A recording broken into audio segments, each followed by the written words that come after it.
So, you've got two overly powered superheroes to deal with. What do you do with them? You put them in the middle of a spy plot. Exactly right.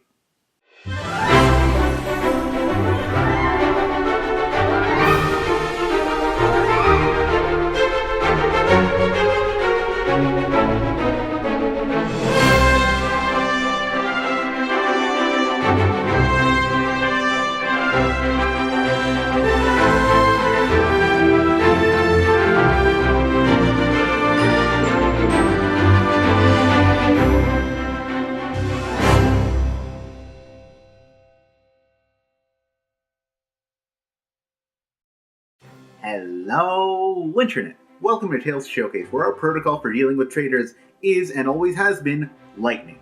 I'm your host, the Watcher of New Earth. Today we return to the glory that are DC's team-up books, this time featuring a book partnering up everybody with the big guy himself.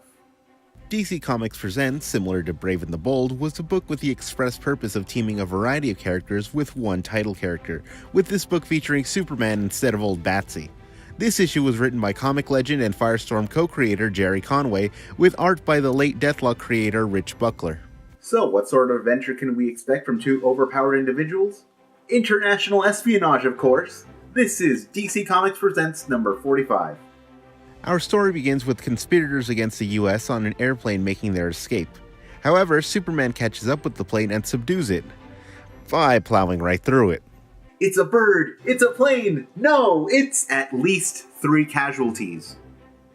The passengers bail out, but as they're sailing down on their parachutes, Superman uses his super breath to carry them out to sea to an awaiting aircraft carrier.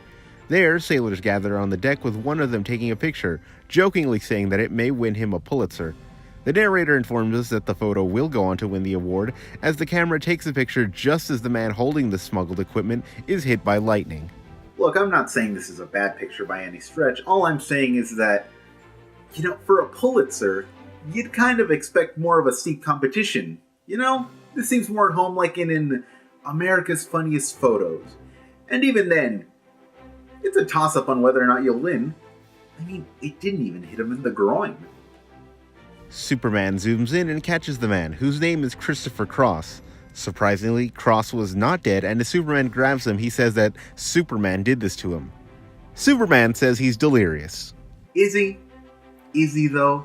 Because, sure, you didn't actually hit him with the lightning, but you decided to trust your super breath instead of just flying him to the carrier, which might have been even faster. So, you kind of gotta own this one, Soups. Elsewhere, the superhero Firestorm flies over the city and lands back in Martin Stein's lab, where he splits back into the scientist and teenager Ronnie Raymond. However, before Ronnie can leave, the FBI show up looking for Stein. Apparently, Cross had worked in the same office with Stein before he attempted to smuggle the stolen government tech. Seeing as he and Stein shared quarters together, they take him into custody. Later, Ronnie's playing basketball, but is finding it hard to focus. Afterwards, he realizes what he has to do and fuses into Firestorm. At that time, an FBI agent is grilling Stein, but as he turns away, Stein disappears. This surprises him and he begins searching for him all over the office, but as he's looking for him, he doesn't tell anyone that he's gone. Look, I know this is a joke and it's being played for laughs or whatever, but maybe let someone know that a suspected traitor is loose? Back at the aircraft carrier from before, the electrical equipment begins shorting out and the jets start piloting themselves and begin attacking the carrier. So, not only did this picture win a Pulitzer, it also survived an attack from the US military. This picture's achieved more than most of us will in our lifetimes, and it still looks like a picture someone took on Pokemon Snap. By accident. Firestorm, meanwhile, has gone to look for Superman. He goes to the office of Clark Kent, who Superman had told him could be of help. When Firestorm asks where he can find Superman, Clark directs him to a door. Upon opening it, he says it's just a closet, and behind him, and now fully dressed Superman says he never said it wasn't. Superman's never mentioned superpower of being a god at pranks. Firestorm, however, is still slow on the uptake as he asks where Clark Kent went. Try using your head for more than a campfire, son. Also, this moron has the destructive potential of an atom bomb. Is that not concerning for anyone? Now all caught up, the two fly off. Offshore, a submarine is threatened by the pilotless planes from before.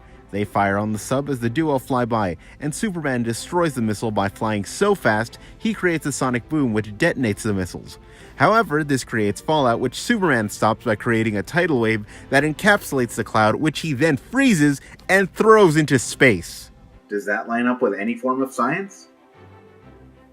I don't know. I don't care, quite frankly. It was pretty cool. Firestorm, meanwhile, is fighting off the planes, commenting that it's just like the game Space Invaders. The narrator corrects him by saying that these ships fire back. Whoa. Now, scientific inaccuracies I can let slide by all the livelong day. But not knowing that the enemies in Space Invaders can indeed fire back on you, that's just lazy research. And lazy research that this intrepid young reporter will not let go by unexposed. While Firestorm wards off the plane, Superman flies ahead to the carrier, where he's struck down by lightning. When he lands, he's at the feet of the traitor from before, who is now going by a supervillain name Criss-Cross. Look, I'm not mad that his name is Criss-Cross. It's not his fault that his parents were morons. I'm just upset that it's just lazy. It doesn't take his powers into account. It's just he has a couple scars now that vaguely look like crisscrosses. He could have just as well called himself anything X-related. No one would have made any difference to it. I don't know. It's the laziness that gets me. Superman fights Zigzag, but since he's drawing power from satellites, he's on equal footing with Supes. Firestorm, under Stein's guidance, races up to space and begins destroying satellites in an attempt to drain Subject X. He's successful and Superman manages to incapacitate the would-be traitor.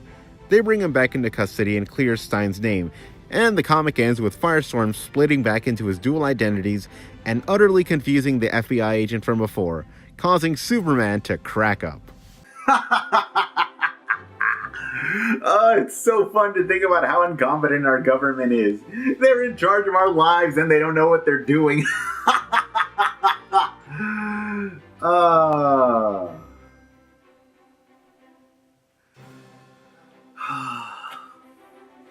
Anyway, that was DC Comics Presents number 45. It's fine. Yeah, there's really nothing here to tip this into great or into bad. It's just a fun story with good art that shows off two heroes. And to the comic's credit, it does a pretty good job of balancing the two heroes. Never do I feel that this is a Superman story featuring Firestorm or a Firestorm story featuring Superman. It's just a story that two superheroes kind of got involved in. And that's kind of nice. Anyway, as always, thank you for joining me and I'll see you next time. This is the Watcher of New Earth, signing off.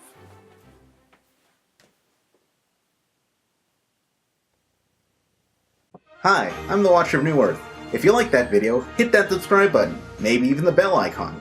It probably does something, right?